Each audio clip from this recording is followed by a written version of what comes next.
Hey there, everybody. It's Armon, or exmaxhina, as you may know. We are going to do some track breakdowns, actually, for my upcoming album, Phantom of the Ether. Honestly, depending on when you watch it, the album already may be out, but it does drop on AUDIUS on January 11, 2025, and then worldwide on all platforms on February 8 of 2025. I don't have all of my project files of all of the tracks, but I will be going over which ones I do have on my laptop, just so I can kind of explain and break down some of these tunes. Now, not all of these versions are the same as what you will hear on the album. Some of these may be like older renditions, maybe older demos, things like that. So I just wanted to get that out of the way. So now the first track that we're going to be going over today is the track With Me. And this was something that I started, I believe, on my desktop and then eventually imported over. And then we started to kind of add and remove some things. So the version you hear in this video may not be the actual version that you hear in person or once it releases. So all right, just to kind of start, we can go ahead and break it down into four main sections here. So typically all of my project files will have four main parts. So you have like the drum and bass, then you have the leads, so like all of the synthesizers and sounds, the vocal chops, and then we have the twinkles. So my signature sound that I like to use in pretty much every track. In some way or another, we will try to use these sounds. And so we'll break them down on exactly what we did. But yeah, let's go ahead and get into it. So just to kind of play what we have here.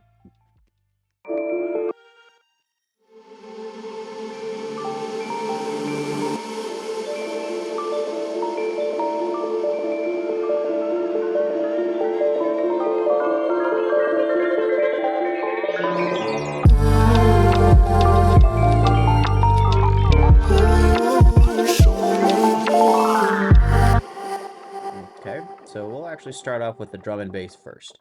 So let's see here. So I typically like to use the same drum and bass or drum sounds on most of my projects, or at least I did for this album. And so the kick is actually from my free sample pack that I dropped on my Discord and also my website. Feel free to go download that if you guys want. But all I do is just load them in, and then sometimes I'll adjust them if I need. So I'll make them thicker. For example, maybe add a drum bus to it or something, maybe EQ it a little bit, and then I will pretty much render it out.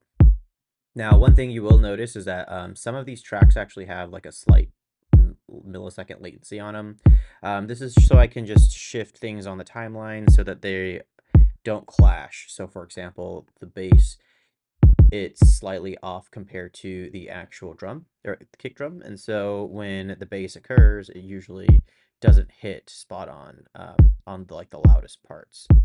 But granted, also editing your kicks to parts where it's not heavily taxed by other low frequencies is ideal.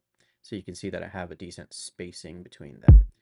And so now let's go ahead and solo all of this.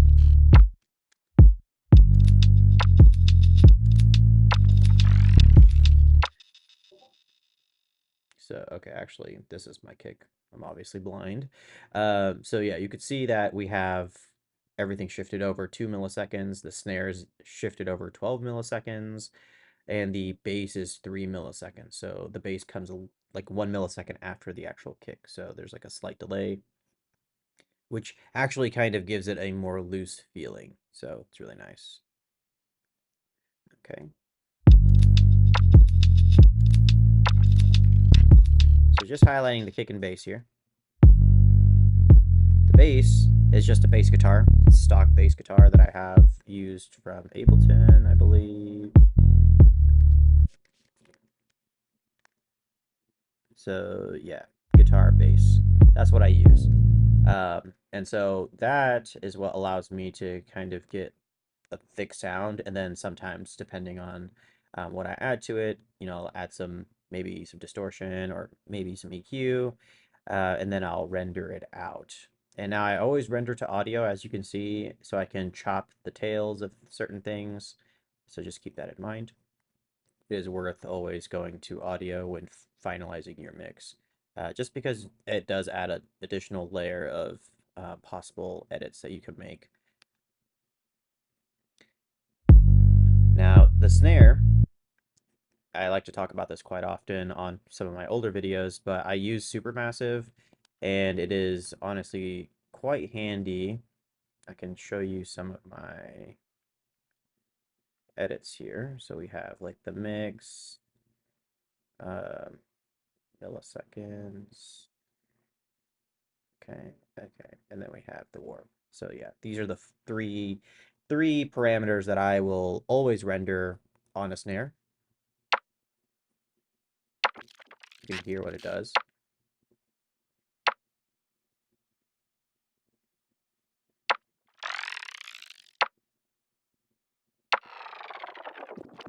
Yeah, and that on top of the actual music gives it a good flair. So if you hear,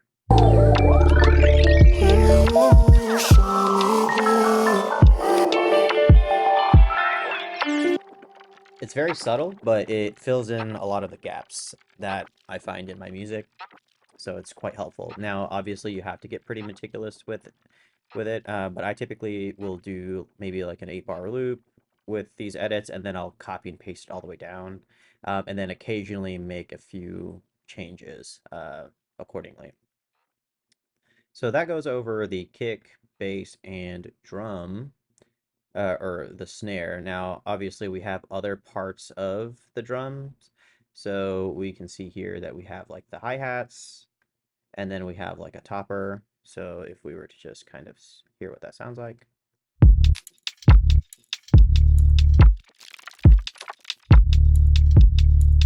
So soloed.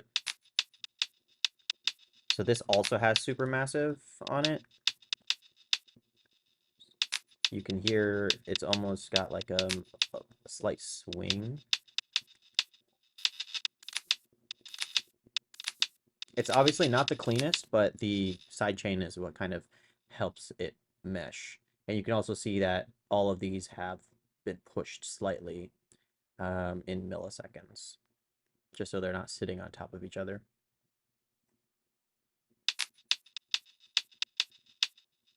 So you can see that there hasn't been any sort of like editing here,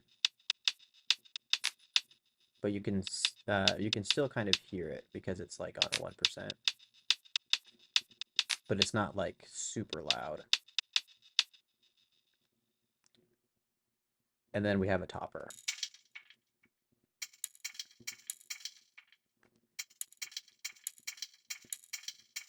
And that also has Supermassive on it.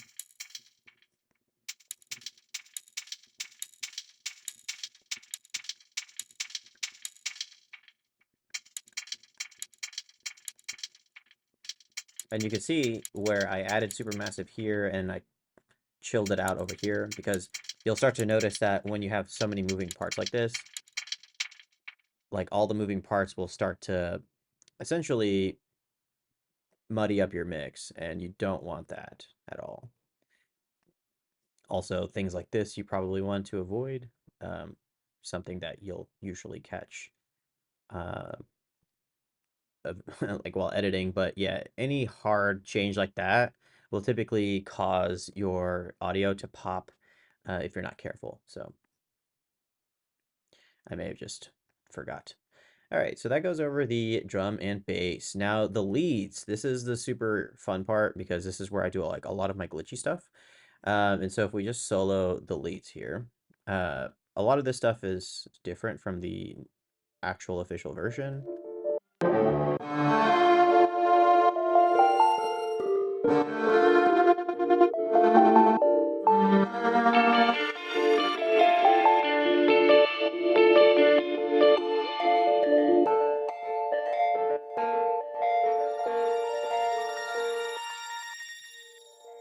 So just to kind of show you what we have here, we have a sine wave. I always use sine wave sounds throughout my music just because it is pretty soft.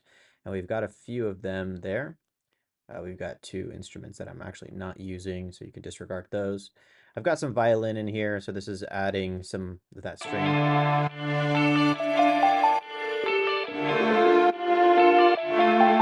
Pretty chill. And then we've got like the actual piano stuff here.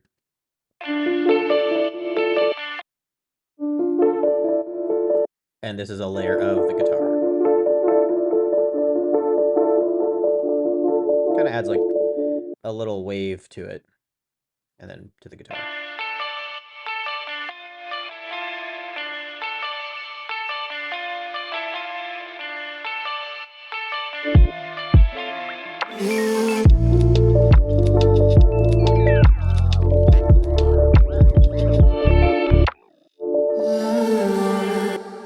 So in reality, the different types of instruments. Oh, and then we have a flute that I'm not using either, so you could disregard that. But in reality, the main synthesizers that I use is wavetable. I just use the basic sine wave. And then I will also use some strings depending on the song, and then guitar. Those are like my three main, and then piano. Four main elements that I use in pretty much all my music, if that's the vibe I'm going for. And it works because those instruments all kind of hit a different frequency that I can EQ, and they all fit in a good spot. Now you can also see that I have rendered everything out to audio, and that is because I do a lot of time stretching and warping.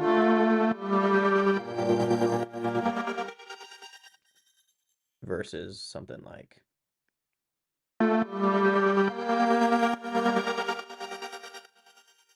It's kind of hard to tell, but when you have a lot of things going on, those small edits really add up. And so just to hear all of the instrumentation again, one more time.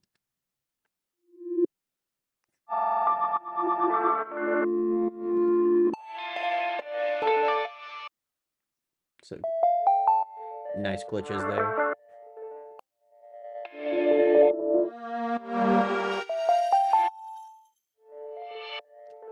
The audio fading in ever so often is actually what keeps the energy flowing. So just keep that in mind. You don't want static velocity throughout the whole thing. You want things to fade in and out like an ebb and flow.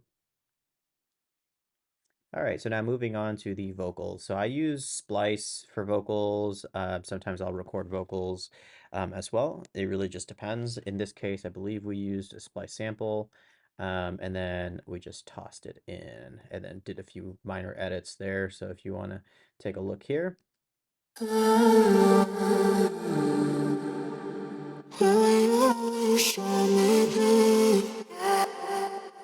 So you can already hear that we've got some reverb, we've got some delay, and it's got some compression going on, EQ, and some clipping. And so this is just really mixing stuff to kind of make it sound bigger, wider. You can also see that I have duplicated the audio to play all the way left and then all the way right.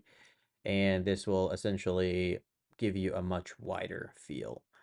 Granted, you'll want to drop the levels on both of these channels just because when you do duplicate it, it will amplify the sound. So just a heads up there. And then we have obviously like these little blips,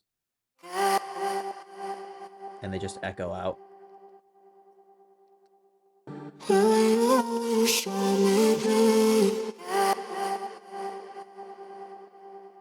And I use analog collapse. This is probably my most used effect, but this is a stock delay effect that Ableton has, analog collapse. I'll typically throw it on anything, and it adds like a really nice sound to things. So if I were to drop it here, I typically will turn off the noise because you can hear the noise appeared instantly. I turn off the noise, and then what I'll do is I will typically change the output to like -12 because I don't want it to blow my ears up. And then I will adjust the parameters here depending on how I want it to echo. And that's what I use on pretty much a lot of my vocals because it does ring out throughout the track fairly nicely. All right, and then let's see here. So that was the main vocals, and that pretty much is it throughout the track, like those few chops. And then last but not least, we have my signature sounds, and this is all made by Tree Tone. So you can see Tree Tone in, and then the layers are made with Valhalla Frequency Echo, where I feed this first layer in through Frequency Echo, and then I get all of these variations. So you can hear.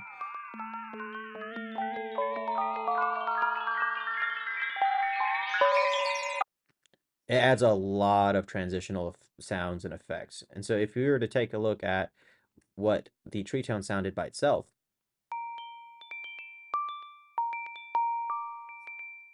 and then with frequency echo,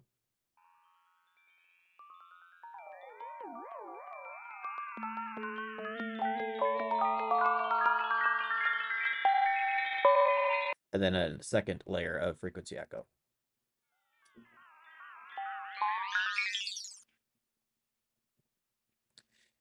So when you add all of that, it actually gives you a crazy amount to work with. And obviously you can see all of these parts are cut out because you have to get really meticulous with where these sounds come in. Otherwise, it's going to sound terrible. And I will be honest, I do use Odyssey LCD-X headphones, open back headphones, to be able to hear a lot of this stuff. Because if you just use, for example, I used to use Sony 7506 headphones. It is very hard to hear some of the very minute details in like the mix just because it just doesn't translate well with those headphones. And so a lot of it, or actually all of this music is produced on the LCDX. And so that's why I'm able to really cherry pick what sounds good and what doesn't between all of these frequencies.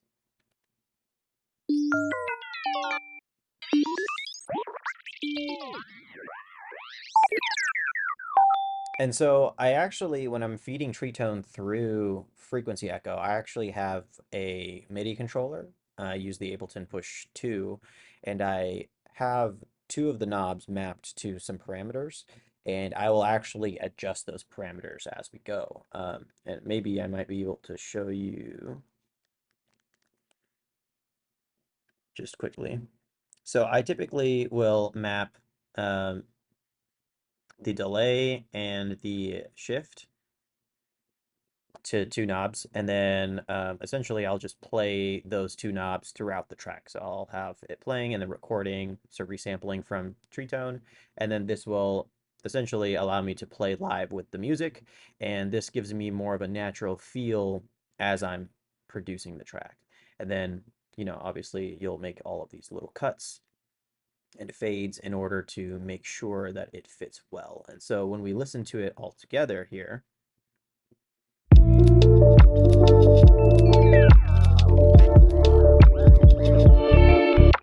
now, if we were to remove this, you can hear what it sounds like.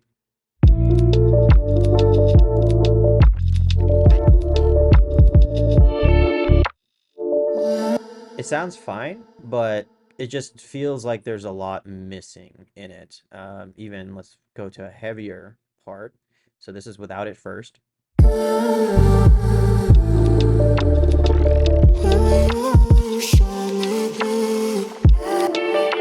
Sounds pretty good, but if we were to add the edits back,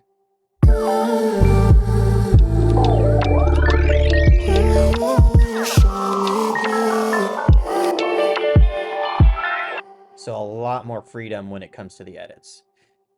So that should pretty much break down the track with me that is coming out on my upcoming album, Phantom of the Ether. So I hope you guys enjoyed that, and I hope that was a little bit helpful. I may have maybe missed a few things when it comes to the actual breakdown. I usually don't get into my mastering chain. You know what? Let's actually do that since we're already here. So this is like super easy mastering chain. So I typically will have a limiter always on my like master chain, like as the first thing, and I'll boost it up just a little bit on the practically clipping preset, just so I can make sure that I can just hear what it would sound like in the end. And then I use Ozone for my mastering, so you can obviously use like the master assistant, and this will pick all of the parameters it needs. The main things that I like to add that it usually doesn't is the imager, because my low end sometimes will be all over the place. And so because of that, I will make sure that I mono my low end here. And then I use the maximizer to obviously boost the levels just to make it sound loud. And then I'll go through some other things like soothe to get rid of some harshness. Um, and then I'll add some top. So using fresh air. And then what I will do after that is typically, depending, I'll add maybe another soothe if I want for something different. So like maybe the low end uh, or maybe the top end. It really depends. It's just per track. And then I'll sometimes use clipping, not always, but it does help when you're trying to make a master loud. And then I'll do my final, which is the limiter. And so I'll typically put oversampling on a higher level and then boost it a little bit. And as long as it's not clipping, we are good to go. So, all right, guys, that does cover it there. If there's any questions, drop it in the comments, and I hope to see you on the next one.